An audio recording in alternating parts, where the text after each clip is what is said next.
Now, if that weren't enough, it is time to talk about who better do better.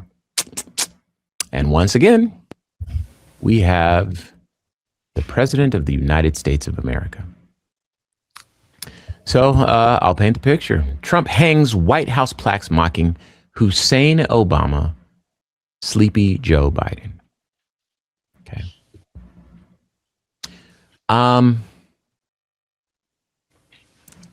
For what? All right. This is from the BIN. President Donald Trump has installed a series of plaques in the White House that sharply criticize Democratic presidents, including one mocking former President Barack Obama, per NBC News. The plaques found along the White House colonnade lie below portraits of each past president, including Obama, whom Trump refers to as Barack Hussein Obama and calls one of the most divisive figures in American history. Obama's plaque also takes aim at the Affordable Care Act, which Trump dubs as the highly ineffective Unaffordable Care Act. In its writing, the plaque criticizes the Iran nuclear deal and Paris climate accords and repeats Trump's long-standing claim that Obama spied on his 2016 campaign and presided over what he calls the Russia hoax. Obama's plaque is part of a broader display that includes a scathing description of former President Joe Biden. That plaque labels Biden Sleepy Joe Biden and the worst president in American history. It further accuses Biden of severe mental decline, blames his policies for inflation and immigration challenges, and ties his presidency to the U.S. withdrawal from Afghanistan and global conflicts. White House Press Secretary Caroline Leavitt confirmed that Trump authored the text of many of the plaques. Quote, the plaques are eloquently written descriptions of each president and the legacy they left behind, unquote, Leavitt said in a statement, adding that, quote, many were written directly by the president himself, unquote. Unlike the former Democratic presidents, Trump's plaque praises his first and second terms, highlighting tax cuts, deregulation, immigration policies, and foreign policy actions. The White House declined to share how the plaques were funded or installed. Okay. Those that know why we selected this for Better Do Better. Q, I see your face, and I feel like if I say anything, I'm going to take something away from you, man. Go ahead. Why don't we just sit down?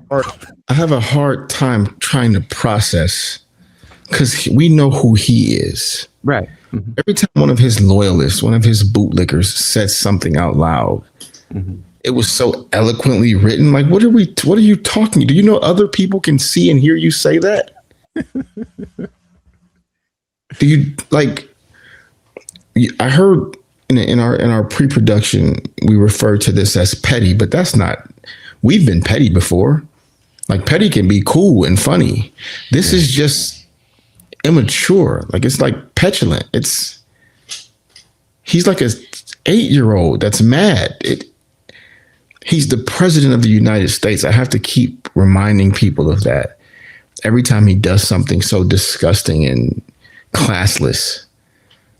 Like, everyone, no matter how you feel, should not be okay with the way that he operates. Yeah. I think some people are like, well, that's what I would do. That's exactly why you shouldn't be okay with the way that he operates. You're not the president. Mm-hmm. You're not qualified. Neither is he.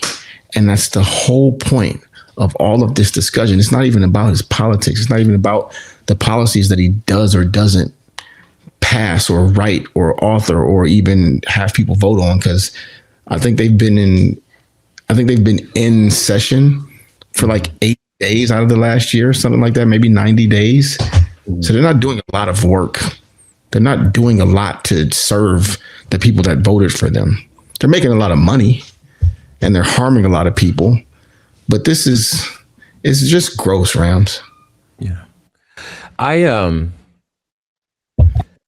So I thought that these were the United States of America. Okay. We've been through tough times. We've been through good times.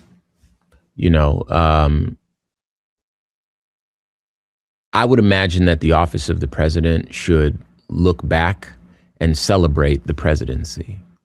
It should seem to onlookers and to outsiders as though this office has held the best that America has to offer. Now, not only are these exaggerations and falsehoods that the president penned in his own childish writing. This isn't eloquent at all. Your point is well made. But also it makes the presidency look bad, and it makes us as a country look like we're fighting ourselves. And how does that look to the rest of the world? And for what? Who does this benefit? The handful of people that visit the White House that like Trump already?